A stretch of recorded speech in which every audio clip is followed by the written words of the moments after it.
Time now for Consumer Confidential with KTLA's David Lazarus. Yeah, he joins us live now. Hey, Laz, great to see you. Now, after having some spats with the company, Elon Musk now has a major ownership stake in Twitter. How did this happen? Yeah, that's a head-snapping thing because it was just days ago that Elon Musk, the chief executive of Tesla, was complaining on Twitter that Twitter did not seem to adhere to free speech and that there was some problems with the company's algorithms that define what you see in your feed. And now it's disclosed in a regulatory filing that Elon Musk is Twitter's single largest shareholder, purchasing nearly 10% of the company.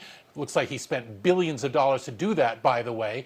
Now, it's not clear what Musk's intentions are. He hasn't said anything. Twitter hasn't said anything. What we know at the moment is that he's what's known as a passive shareholder, which means he has no plans at the moment to take control of the company with a majority stake. But that could change. There's nothing to stop him from acquiring more shares, and with over $270 billion in net worth, yeah, he's got some money to play with here.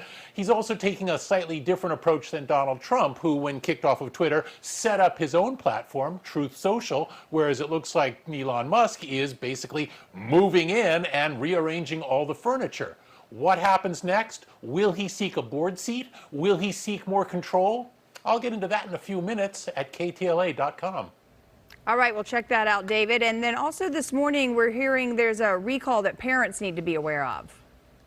Very much so, because this involves hand sanitizer, very important during COVID, of course, and it's Disney-themed hand sanitizer. So there's a very good chance that if you've bought some for your kids, it might be these products. What we're talking about here are Disney hand sanitizers of the Mandalorian and Mickey Mouse themes. And the problem here is that testing done by the Food and Drug Administration found traces of benzene, which is a known carcinogen, in other words, it can cause cancer, in the Mandalorian sanitizer. It also found methanol in the Mickey Mouse sanitizer, and according to the FDA, methanol can cause nausea, vomiting, dizziness, blindness, seizures, coma, even death. None of this is good, obviously.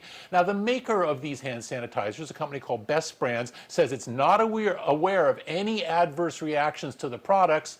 Nevertheless, they're being recalled, and parents are being strongly advised, if you've got them at home, obviously don't give them to your kids. Throw them away. If you need more info on this, you can find it online at the Best Brands website.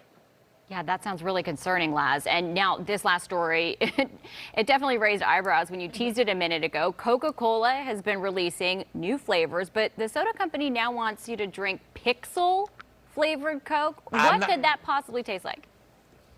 Well, I don't know. I'm not going to lick my computer screen to find out, but for anybody who doesn't know what a pixel is, it's basically the little tiny building blocks of digital images. That's what a pixel is. So when Coca-Cola announces that its next drink, Coca-Cola Zero Sugar Bite, that's spelled B-Y-T-E, by the way, tastes like pixels, well, it's not clear what they mean by that.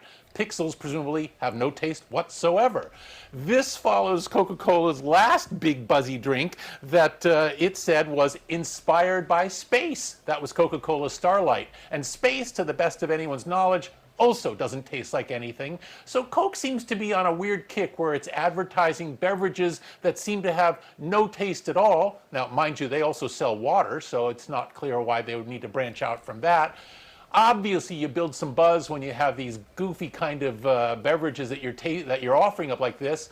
We'll see where it goes. My best guess, Coca-Cola Pixel is going to taste like, well, sweet. It's going to taste, even though it's sugar-free, it's going to taste sugary. You'll be able to find out for yourself when the new drink goes on sale on May 2nd. Well, back like to you guys. we always say, David, we're talking about it, right? So it's sort of a gentle reminder that Coke is out there, Coca-Cola is out there, right? Absolutely, but then again, if you're in the business of selling product, you kind of want to give a little more of a hint of what that product is. Just saying.